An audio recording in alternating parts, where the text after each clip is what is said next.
তো নমস্কার বন্ধুরা, চলে এসেছি আর একটা ভিডিও নিয়ে আমার চ্যানেল চলচ্চিত্র চর্চাতে। সবাইকে মেরি ক্রিসমাস। জানি অনেক দিন পর এলাম।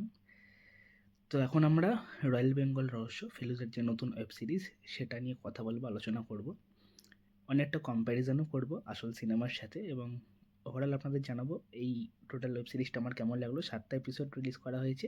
প্রত্যেকটা এপিসোডের রান টাইম এই 20 থেকে 25 মিনিটের কাছাকাছি। সৃজিত মুখার্জি এবারের ডিরেক্টর না, আপনারা সকলেই জানেন, কমলেশ্বর মুখার্জি এবারের ডিরেক্টর। তো কেমন হলো ওয়েব সিরিজটা সেটা নিয়ে আমরা ওভারঅল এই ভিডিওতে আলোচনা করবো। তো চলুন বেশি সময় নষ্ট না করে শুরু করে দেওয়া যাক আজকের এই ভিডিওটা। Let start. তো দেখুন, ওই যে পেছনে যে মানুষটার ছবিটা দেখতে পাচ্ছেন না, তার সৃষ্ট ফেলুদা গোয়েন্দা কাহিনীর মধ্যে যতগুলো টপ 3-তে যদি আমি রাখি, এটা আমার টপ 3-তে থাকবে এই গল্পটা পার্টিকুলারলি। এছাড়াও ছিন্নমাস্টার অভিশাপ এবং যত কাণ্ড কাঠমান্ডুতে, এই গল্প দুটো আমি টপ 3-তে রাখি। এবার এটা যখন সিনেমা দেখেছিলাম তখন কত 2012-13 এরকম সালে সিনেমাটা বেরিয়েছিল। এবার একটা আলাদা রকম এক্সপিরিয়েন্স পেয়েছিলাম। হ্যাঁ, আমি সিনেমা দেখার আগেও এই গল্পটা 3-4 বার বইতে পড়ে নিয়েছিলাম। ফেলুদার পাঞ্চ বইটায় এই গল্পটা ছিল, আমার এখনও মনে আছে। বইটা আমার কাছে ইনফ্যাক্ট এখনও আছেও, ফুলি প্রিজার্ভড। এবার সমস্যাটা হয়ে গেছে এই পার্টিকুলার সিরিজটা, এই সিজনটা, সিজন 3 ফেলুদার গোয়েন্দাগিরি, হইচই যতগুলো হয়েছে, দার্জিলিং জমজমাট এবং ভূস্বর্গ ভয়ঙ্কর, তার মধ্যে ভালো, কিন্তু খুবই রদ্দি কোয়ালিটি হয়েছে। যদি সহজ বাংলা ভাষায় বলি, একদমই ভালো হয়নি। সিনেমার থেকে দুটো জিনিস আমার ভালো লেগেছে পার্টিকুলারলি, সেগুলো আমি বলে নিই। এক, যেহেতু এর ডিরেক্টর কমলেশ্বর মুখার্জি, তিনি ল্যান্ডস্কেপটাকে খুব ভালো দেখাতে পারেন। তার প্রমাণ আমরা চাঁদের পাহাড় এবং আমাজন অভিযানে পেয়েছি। এখানে উত্তরবঙ্গের জঙ্গলটা খুব ভালোভাবে দেখিয়েছেন। আমি কিন্তু ভিএফএক্সের কথা বলছি না, আমি জঙ্গলটা যেরকমভাবে এক্সপ্লোর করেছেন, রাস্তাঘাট। আমার ভ্লগ চ্যানেলে তো আমি ভ্লগ দিই, আপনারা চাইলে সেখানে গিয়ে চেক আউট করতে পারেন। তো আমার না একটু সিনারির দৃশ্য বেশি ভালো লাগে। এবার সেটা খুব ভালো ক্যাপচার করেছেন, যেটা সিনেমার থেকে ভালো। এবং আরেকটা হচ্ছে, সিনেমায় জিনিসটা একদমই স্কিপ করে দেওয়া হয়েছিল। এই যে আদিত্য নারায়ণের গল্পটা কোত্থেকে স্বর্ণ মুদ্রাগুলো, রৌপ্য মুদ্রাগুলো এলো, এই জিনিসপত্রগুলো না, হিস্ট্রিটা একটু এক্সপ্লোর করা হয়েছে। যেহেতু এটার রান টাইম একটু বেশি, এপিসোড ওয়াইজ বের করা হয়েছে ওয়েব সিরিজ ফরম্যাটে, তাই এখানে আপনারা ওই জিনিসগুলো একটু বেশি দেখতে পারবেন। এই দুটো জিনিস ছাড়া ওভারঅল গোটা ওয়েব সিরিজটার মধ্যে কিছু আমার ভালো লাগেনি। সবচেয়ে বড় প্রবলেমের কাস্টিং। মহিতোষ সিংহ রায়। গল্প তো আমরা জানি, সবাই গল্পটা পড়েছি যখন, তোপসে তাকে রিকোয়েস্ট করেছিল, অর্থাৎ ফিরোজাকে রিকোয়েস্ট করেছিল যে নামটা বদলে দিতে, তাই সে নামটা বদলে দিয়েছে, কিন্তু কাহিনীটা সে বলেছিল সত্য। এবার মহিতোষ সিংহ রায়, সে যেই হোক, XYZ, দেখুন, একটা জমিদার বংশের একটা মানুষ তিনি, গাম্ভীর্য থাকবে। এখানে চিরঞ্জিতবাবু যে পারফরমেন্সটা দিচ্ছে না, পুরো ছ্যাবলা মহিতোষ রায় হয়ে গেছে, মহিতোষ সিংহ রায়। তার পারফরমেন্স নিয়ে মানে অন্য কাজে আমার কোনো সন্দেহ নেই, তিনি নো ডাউট দারুণ পারফর্মার, এবং সেটা নিয়ে বলার কিছু নেই। কিন্তু এখানে একদম হয়নি, জাস্ট হয়নি।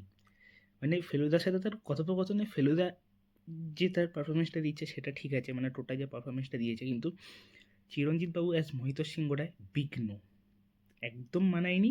এবং লাস্টে ক্লাইম্যাক্সে গিয়ে যখন এই ফেলুদা রহস্য উন্মোচনটা করছে, আগেও হ্যাঁ হ্যাঁ করে হেসে যাচ্ছে প্রত্যেকটা ডায়লগের পরে, তখনও হাসছে, কোনো রিয়েলাইজেশন নেই যে সে ভুল করেছে।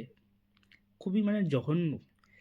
দীপঙ্কর বাবুর কাস্টিং তুলনামূলক ভালো, তবে পরাণ বন্দ্যোপাধ্যায়ের লেভেল একদমই ম্যাচ করতে পারেনি, আমার জন্য তো একদমই পারেনি। না তড়িৎবাবু পেরেছে, ভাস্বর চ্যাটার্জি যেখানে মানে অভিনয় করেছিল।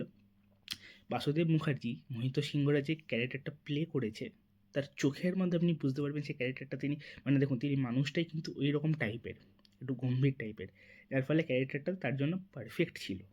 মানে ভয় পাবেন আপনি রীতিমতো, তার ওই চাহনিগুলো সে যখন দিচ্ছে, রেগে যাচ্ছে, টেরিফিক তার পারফরমেন্স ছিল এই সিনেমাটার মধ্যে। এবং যেটা সেকেন্ড পয়েন্ট একদমই ভালো লাগেনি আমার, সেটা হচ্ছে ক্লাইম্যাক্স। দুটো ক্লাইম্যাক্স আছে সিনেমাটার মধ্যে বা গল্পটার মধ্যে, আপনারা জানেন। এক হচ্ছে ওই বাঘের ব্যাপারটা, সব ফেলুদা উন্মোচন করে দিচ্ছে, কি উন্মোচন করছে যারা দেখেননি বা জানেন না বলছি না। নেক্সট হচ্ছে কীভাবে খুন হলো তরিতবাবু, সেটা। এবার অরিজিনাল গল্পে কী আছে, জঙ্গলের মধ্যেই হচ্ছে, এখানে সেটা করে দিয়েছে বাড়ির মধ্যে। মানে একটা হচ্ছে জঙ্গলে, একটা হচ্ছে বাড়িতে, কোনো ফিলই পেলাম না। ক্লাইম্যাক্সটা সবচেয়ে বাজে হয়েছে ওভারঅল ওয়েব সিরিজটার মধ্যে, যেখানে সেটা ভালো হওয়া উচিত। এত পয়সা খরচা করেছেন যখন, ওইটুকু আর জঙ্গলে শ্যুট করলে কী হতো, ওটা চেঞ্জ করলেন কেন? এবং আমার কোথাও গিয়ে ভাবতে অবাক লাগে যে সন্দীপ রায় যে রয়্যাল বেঙ্গল রহস্য বানিয়েছে, তার no doubt one of the best Feluda as a director. তিনি তারপরে হত্যাপুরী, নয়ন রহস্য এইসব সিনেমা বাই। নেক্সট বলবো ব্যাকগ্রাউন্ড স্কোর একদমই জমেনি, না ক্লাইম্যাক্সে না ওভারঅল ওয়েব সিরিজ জুড়ে। ভিএফএক্সও খুব বাজে। তখনকার দিনে সন্দীপ রায় যা অ্যাচিভ করেছিল বাঘটাকে দেখিয়েছিল লাস্টে, যখন বাঘটাই লাফিয়ে রৌপ্যমুদ্রাগুলোর ওপর দিয়ে যাচ্ছে, সেই জিনিসটা মানে আপনাকে ভয় পাওয়াবে। প্লাস ওই হলের মধ্যে আমি দেখেছিলাম তো সিনেমাটা, এবং পরবর্তীকালে সিডি ফাটা করানো দেখেছি, আপনি ফিল পাবেন।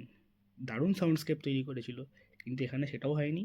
হ্যাঁ, যেটা ভালো করেছে এখানে, যে চেঞ্জেসটা করেছে, এই বাঘটাকে মারেনি। যেহেতু গল্পে তখনকার দিনে দেখানো ছিল যে বাঘটাকে মেরে দিয়েছে, সেটা সিনেমাতেও দেখায়নি, এখানেও দেখায়নি, একটু অন্যরকম টুইক করে দিয়েছে, সেই জিনিসটা ভালো লেগেছে। কিন্তু ওভারঅল ওয়েব সিরিজটা একদমই জমেনি। এখানে টোটারা চৌধুরী যখন এই মানে বার করছে, মুড়ো হয় বুড়ো গাছ, হাতগুন ভাত পাঁচ দিক পাও ঠিক ঠিক জবাবে, ফাল্গুন তালজোড় দুই মাঝে ভুঁইফোড়, সন্ধানে সন্ধ্যায় নবাবে, কোনো আপনি কিক পাবেন না।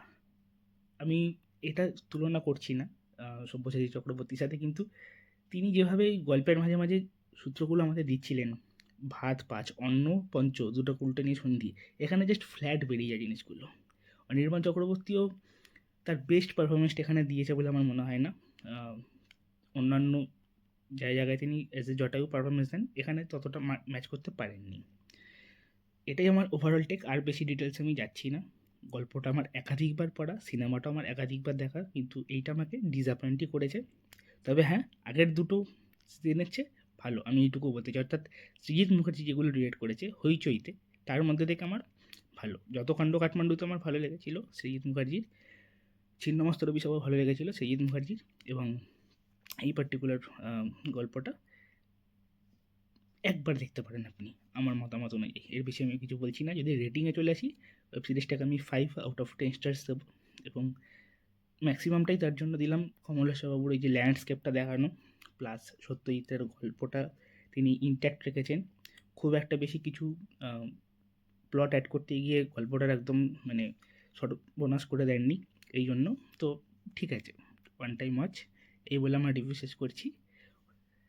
প্রজাপতি 2 লহ গৌরাঙ্গের নামরে, এবং মিতিন মাসির রিভিউ আসবে, একটু পরে আসবে, এই মুহূর্তে আসবে না। তো যারা এই ভিডিওটা দেখে নিলেন, কাইন্ডলি চ্যানেলটাকে লাইক করবেন এবং সাবস্ক্রাইব করে দেবেন, এবং আমার এই ব্লগের চ্যানেলটা, আমি যে দার্জিলিংয়ের ব্লগগুলো দিচ্ছি ওগুলো দেখতে ভুলবেন না। দেখা হচ্ছে আবার পরের ভিডিও। এখন আমাদের টাটা, বাই।